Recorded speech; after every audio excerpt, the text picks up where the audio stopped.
the might of the St George Dragons, and Mick Potter leads the Reds onto the field. His 200th first grade game. He's been an outstanding ornament to rugby league, but have virtually conceded a penalty for obstruction, or a shepherd.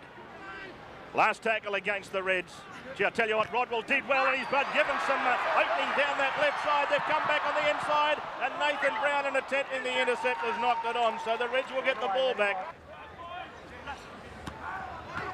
Great tackle. Luke Phelps now knows why Mark Geyer played for Australia. Barnhill, hammered again by Geyer. Had a huge year. Gets to within 33 metres of the line. Fuller, open side. Here's Geyer. And Geyer, good charging run. One player from St George is out cold, I think. He has not moved, the St George defender, as now Chris Ryan gets a chance. And Ryan, in fact, the referee has been called to come across and give some attention. Mark Geyer has screamed at the referee. And Geyer was very concerned for the player. He's either hit Mark Geyer or he's either hit his own player. Luke Phelps, I reckon, has hit. Geyer came through, but Geyer was very concerned about Phelps when the tackle was made. Here it is here. Oh, I think he just might have caught his shoulder under the chin. Yeah. As you can see, his arm just went to jelly. Yeah, and the whole thing is that he was knocked out completely, and Geyer, to his credit, was immediately screaming at the referee to stop play and bring some assistance onto the field to help the player. Mark Geyer knew straight away that when he hit Luke Phelps that there was a problem. And he's got a lot of claret coming out of his mouth. That was a very interesting replay then. You've seen Mark Geyer go for the fen. And, you know, it's hard to see how a fen would do that. But Mark Geyer was very, very concerned. Good to see. There is another side there, MG. Here it is here. Watch Mark Geyer's left hand come out. Does he come into contact? Yeah, I'd say he has come into contact with his arm. Yeah, it looks very nasty, that. But Luke Phelps, he was very groggy as he's been assisted from the field. We might get a report on it shortly. Ricky Walford. Walford's away. Has he got the speed of yesteryear? Evans gives chase. Walford. Ricky Walford. Walford slows down, waiting for his support to come. It finally comes out wide. St George continue it going. Well, that could have easily been a try to the Western Reds, but Ricky Walford, the warhorse. A bit cheap. Chris Quinn letting one go there. As St George bring it out to the 32-metre mark. 0-0 the scoreline. Brown, as they take it up through Campion. Oh, that's a forward pass, sure. Goulet finds Thompson. Thompson up to the halfway. Thompson, the youngster, back on the inside. Dean's knocked it on. On this side, Tony Butler on the other side this time. As the ball goes into the scrum, and here's the Western Reds, and a good attacking opportunity as it comes to Fritz. He bounces off one. He got away from Brunker easily. 19 metres out. The Reds with an opportunity to break this deadlock. 0-0 the scoreline. Fuller, he finds a runner and taking it up quickly is Wayne Evans. And Evans is tackled only 10 metres out. Fuller across the line. Rodwell. Peter Shields, he'll score a willie. He went close. He's uploaded the ball to Fuller, and Fuller scores. Matty Fuller has scored the try. And the Western Reds are leading 4-0, but Peter Shields is the one who created that. Great strong run. Drew 3 or 4 defenders and slipped the pass for the Sheep to score. And the Reds are leading the Dragons 4 points to 0. Here it is again, the try. They had a big line out to the left. We had the St George players all out wide, but they kept it short. And have a look at Peter Shields, a big man, and they're the sort of men you do support. And with that extra pace, without that haircut, the Sheep's gone berserk behind there. Here it is again from the front on shot. There he is, the Sheep at Fuller. He's in a dummy half. It looks like they're going to go wide. The defence shifts wide, and we've got big Peter Shields. Turns his back on the fullback. Here it comes. Watch him turn. A little short pass. Great support play. And it's going to be a 6-pointer to the Reds. Gee, drew some defenders, though. And here it is again. Just watch how many defenders. Brown, Mundine, then Thompson, and finally the try is scored. Yeah, the inside defence didn't work. Julian O'Neill, his first shot at goal for the evening. 4-0 the scoreline. Strikes it sweetly. And the Western Reds are leading the St George Dragons by 6 points to 0 on Friday Night Football. Needs to get out of that very delicately. Raper. Back to the halfway line. Draper, he takes it well. Got a good bounce. Fullback should always take that sort of ball. And good defence from the Reds, following up on the kick. O'Neill down there, and so too Cameron Blair. Not quite get away. Great tackle from Matty Fuller. Mundine is an outstanding footballer. Out wide, St George bring it again. And Ward is going to play it just inside the Western Reds territory. Yes, he's an exciting player, isn't he? Every time he touches the ball, you've just got that sense that something's going to happen. And now Nathan Brown. Brown, can he keep it going? He kicks ahead for Lenahan. Lenahan, yes! Oh, what a try. Goulet deftly putting Brown away. And then Brown the vision. And Lenahan the speed to finish it off. Oh, isn't this a classic try? This is great stuff. Here's Goulet, lovely ball for Brown, and look at this. Brown, beautiful stuff, regathers, and then look at the vision. Perfectly weighted kick, and the other youngster finishes it off. Oh, gee, Ted, you'd be proud of that being a St George player of the past. Oh, you can't take nothing away from this young Nathan Brown. There's two gun things he's done here. He's taken on the front line defence. He's read play out wide, knew exactly where he was going to put the ball. I tell you put that down to Nathan Brown. You can't teach that. That's just a pure instinct and just a class player. Magnificent stuff from Brown. Have a look at this. Now, here's Goulet. Drew the defence in the hole as Brown. First kick was with the right foot. Now, watch this. That's off the left foot. Is that skill? And here's Lenahan finishing it off. Nothing the Western Reds could do about that. That's just a good football try.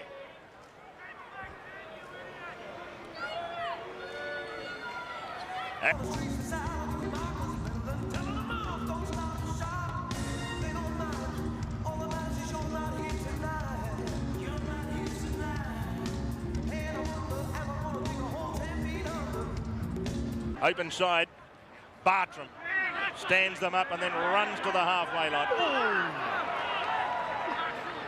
Ooh. See the referee pointing then, he would have pointed Mark Guy there for a little, the arm come across the head. And just 39 metres out from the Western Reds line. Brown, Goldthorpe, looking for a runner, and there's Bartram, back on the inside of Brown. Bartram again. Bartram, beautifully taken by Goldthorpe, and Goldthorpe will score. Goldthorpe, he's been everywhere the last 60 seconds, and he scores the try off a lovely pass from Bartram. He almost went without it, but Goldthorpe has scored the try, and Saints have hit the lead for the first time. They lead 8 points to 6 with the kick to come. Yes, a Mark Guy error at the other end of the field. The Reds were really pressuring them. MG's put the ball down, and this is the end result. Bartram from dummy half goes straight out. Now watch the young halfback come straight through, pulls it in with one hand, steps inside the Reds defence. Good night, thank you very much. And that really came from conceding the 6 more tackles when they tried to rape the ball away. And this is the pass from Bartram. And how easily Goldthorpe could have gone without this, but the confidence and the skill of the man as he drags it in and springs away to score the try under the sticks. And if there is a bit of a weakness here in the Reds, it's got to be up the middle of the ruck. They have been working a lot today up the middle of the ruck. There it is, just got on the outside of the big MG. And young Goldthorpe's pulled it in under the post. So Goldthorpe scoring the try that puts the Saints in front. But we did say that it could be a simple error, and it was an error that allowed St George just a sniff. 12 tackles in a row, and it hasn't happened too often in this game, and when it has, we've just seen what can happen. Bartram from right in front, the chance to increase this lead of the St George Dragons.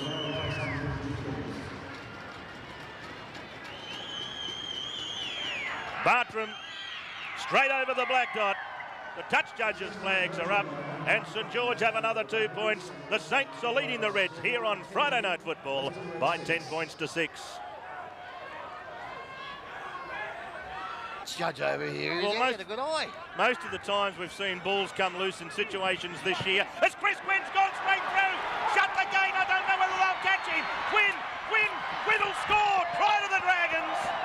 Gee, he almost went over the dead ball line. Did he put it down over the dead ball line? Oh, very close. Tell you what, he almost lost that try, but Chris Quinn has scored the try, galloping away through that hole.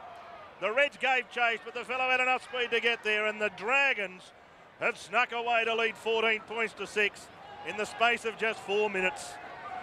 Okay, we've seen who lost the ball. We're not going to harp on that, but here it is. Quinn will get on the outside of his man. Not a good tackle there. Dever missed him, and so did Michael Potter. Julian O'Neill giving chase. Didn't have the pace. He steps away from Julian. He'll go back inside. Let's watch and see how close he does put the ball down to the dead ball line. No. Plenty of room. Plenty of room. Tell you what, I reckon David Waite might have been saying, just put it down. That's all we need to do. Here it is. Mick Potter just didn't have the pace. His arms just slipped off. Dever had to come back inside, but you can't tackle the man. Dever, that's it. His mother rang you up and told you to call it Chris Dever. And there's Chris Quinn. And Quinn showing good experience and evasive skills to score the try. Here it is. Watch it now. Let's have a look, David. There's a foot to spare. Tell you what, when he first went through.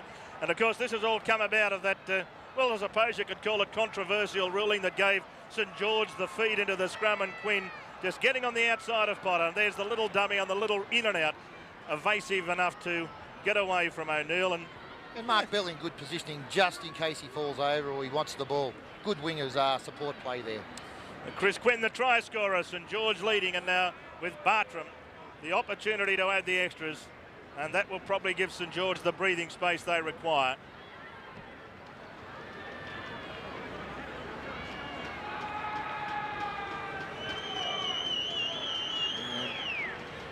Wayne Bartram. And how quickly this game has changed. In the 39th minute, the Reds were on top and doing it reasonably well at 6 points to 0. And this could make it 16 points to 6. Bartram, he strikes it and strikes it sweetly. And St George, with another converted try, they're second in the space of 5 minutes, have slipped away to lead the Reds by 16 points to 6. Much doubt that that is the situation that will unfold. Is that a Saturday game or is that a night game? No, it's a Saturday game. Saturday. Who's played a very wide receiving role through most of this game. Has done pretty well too. Bartram. Mundine can't get through there. Raper a dummy half. Raper out a dummy half. Raper still going. Away it goes to Ward again, and Big Colin Ward, he gets a richly deserved try. He's been running to the holes all night on the fringe of the ruck, and Ward scores the try. And St George slip away to lead by 20 points to 6. This fellow's done a mighty job. He came off the bench, and he really has played well on the fringe of the ruck all evening. He's been a real handful for the Western Reds, and that was a simple play of what you're taught from a very young age. You run to the gap, and if you get the ball, you've got to be a chance, and that's basically what he did. Good football from a thinking forward.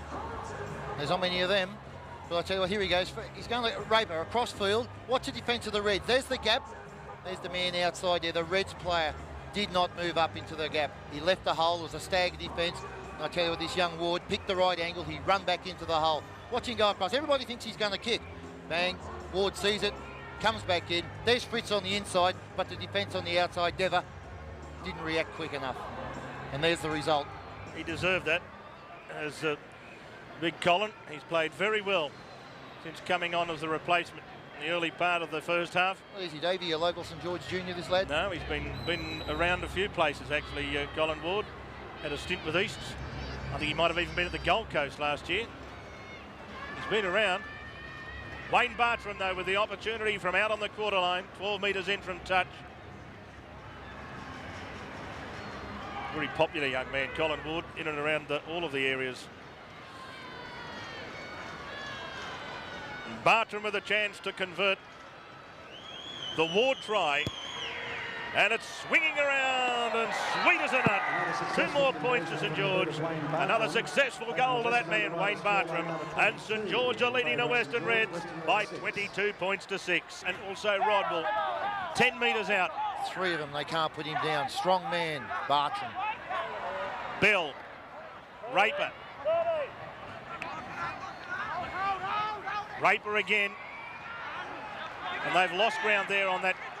To think that Mundine was almost over the line, they've lost 20 metres in the last 2 tackles. last tackle against the Dragons, as now Goldthorpe puts the ball on the toe, picked up by Campion, quick hands across the line, Lenehan back to Walford, he can't gather the ball in, it wasn't a good pass. Had it found its target, Ricky would have scored, and now it's towed through in the dummy half position, and there's going to be a penalty anyway. He has, and he will play the football. Potter right round his waist, affecting the tackle. And now they've lost the football, the Dragons. I think another St George player's out cold, by the way, as it goes to O'Neill. O'Neill dashes away, and O'Neill will score a consolation try. In back play, Bell, who lost that football for St George, is out cold, and the Western Reds players again were the ones that yelled and screamed to the sideline people to immediately come onto the football field. A lot of sportsmanship shown tonight. O'Neill scored the try, but it all came when Mark Bell was knocked cold. Here he is bringing the ball up. Has he willed the try? He gets knocked out there. I think he just might have fallen onto a knee there. No, I think he actually got knocked in the head initially by Matty Rodwell. And it wasn't as if it, again, it was one of those careless tackles more so than what seemed to be a dangerous tackle. Now I reckon he was knocked out. Yeah, and then before he hit the ground. I think he was out cold before he hit the ground. And as a result of losing that football, here's O'Neill in the hole. And O'Neill giving St George's defence no opportunity to haul him in, scores the try. But it is interesting to know, does the referee give the try here? Now we've got a touch judge in. No, he's obviously given the try. Well, we presume he's given the try, which because O'Neill's lining up the kick at goal. And I think he may well have had a few words to say here. In fact, Goldthorpe's coming out. I think he's on report. Matthew Rodwell has been placed on report. The touch judge and the referee have obviously thought that there was something perhaps there, and because of the Mark Bell injury, the captain of the St George side, the stand-in captain, Noel Goldthorpe, has to be informed, and I would think that Matty Rodwell has been placed on report. O'Neill moves in for the kick at goal. It's successful. 2 more points to the Western Reds. And St George are leading the Reds now. To give up of his time during matches. And I reckon he's just about the only coach that does it on a regular basis, whether he's in front or behind. And I particularly thank Peter for that, because there's a lot on his mind at a lot of times, and yet he's always willing to assist and give you, the viewers, an opportunity of an insight into his brain. Quick hands along the line. Lovely football from Fritz. It comes back now to Chris Ryan. Ryan going for the line. Throws the pass back on the inside. Matty Fuller picks it up, and Matty Fuller scores his second try. Another try to the Reds. That's unbelievable stuff. Why don't the Reds just throw the ball around like any old way? Nilly-willy, get rid of the ball. This is the best way the Reds can only play football, because they have got skill out wide. Open up the defence, make them run onto the ball, throw it out wide, and look what happens, Dave. Can look they what win happens. It? Can they win it? Oh, 3 minutes to go, anything can happen. Boyd, now Potter, quick hands there. Across it goes to Fritz. Now look at this, the dummy, the pirouette around Thompson. Bell, of course, still suffering perhaps a little bit, affects the tackle. Dever gets the ball. Now Chris Dever does well. Ryan sets sail for the line, looked home, the pass comes off the shoulder of Ward, 6 to go. Fuller gathers it in. Try number 2 to the Sheep. Yeah, he's happy about that one, but yes, great stuff. And O'Neill's kick is wide. So the scoreline